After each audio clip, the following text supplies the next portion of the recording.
right, time to pick up the action with this 63 split window coupe. Factory air, Bloomington Gold certified, NCRS regional top flight car. Both of those a few years ago in 2009. But here's the deal, JK.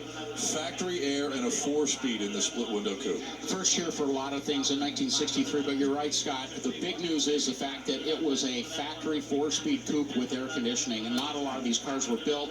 Arguably, that's the most desirable combination. Despite the fact that it was just a 300 horse, the base engine was 250. This is one step up from that. But to have factory air conditioning, have it be confirmed by all of the top Corvette experts, and seeing it in a restored to a not over-restored, but a very restrained, high-quality restoration to what it would have looked like back in the showrooms. Silver blue, black interior, even an original style instruction tag, reproduction, I presume, but hanging off the knobs in the center console. It's a really neat touch. That's a Neighbor Brothers restoration, Bill, complete with the lacquer paint application here. Oh, yeah. That's why it looks perfect. Ken and Gary Neighbor, what a job they do on Corvettes. Best of the best. And usually when we see a mid-year with air, it's an automatic, so have that 4-speed That's pretty sweet. All right, bid goes on for $160. GSX next, $455. Matching numbers, $455. 350 horse engine. Again, a 4-speed on this GSX from 1970.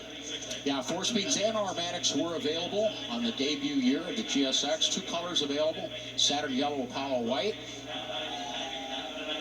Beautiful, high-quality restoration. Actually done back in 2007, but testament to the care the car has had. It's obviously been driven very, very little and has been under very careful collector care. No modifications at all, and just like that, we zoom up to $100,000. We hear the call, reserve is off. Consignor's getting his hand shook as he himself is driving the car on the Mecum red carpet under the direction of the full-time people that handle that chore normally. Just a shade over 31,000 miles, we're told. A lot of factory correct stuff on this car.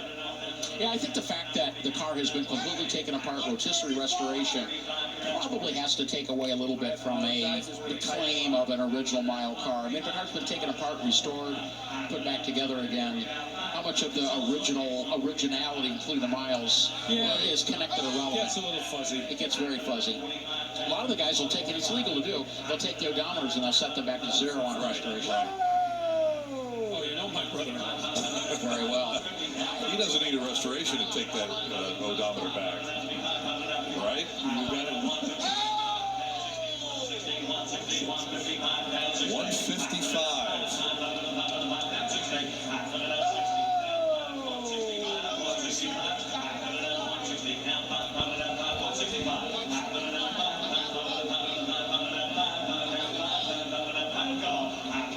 And 510 pound-feet of torque.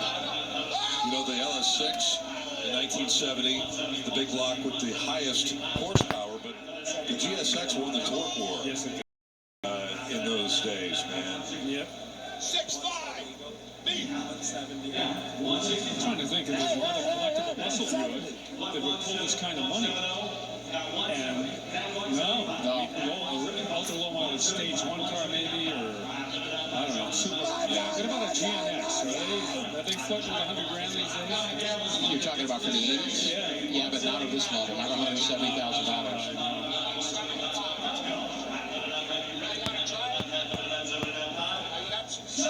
Yeah, this is the base engine, not the stage 1. That's a really good point. Yeah, right.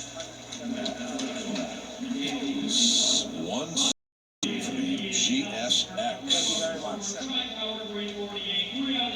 Saturn Yellow.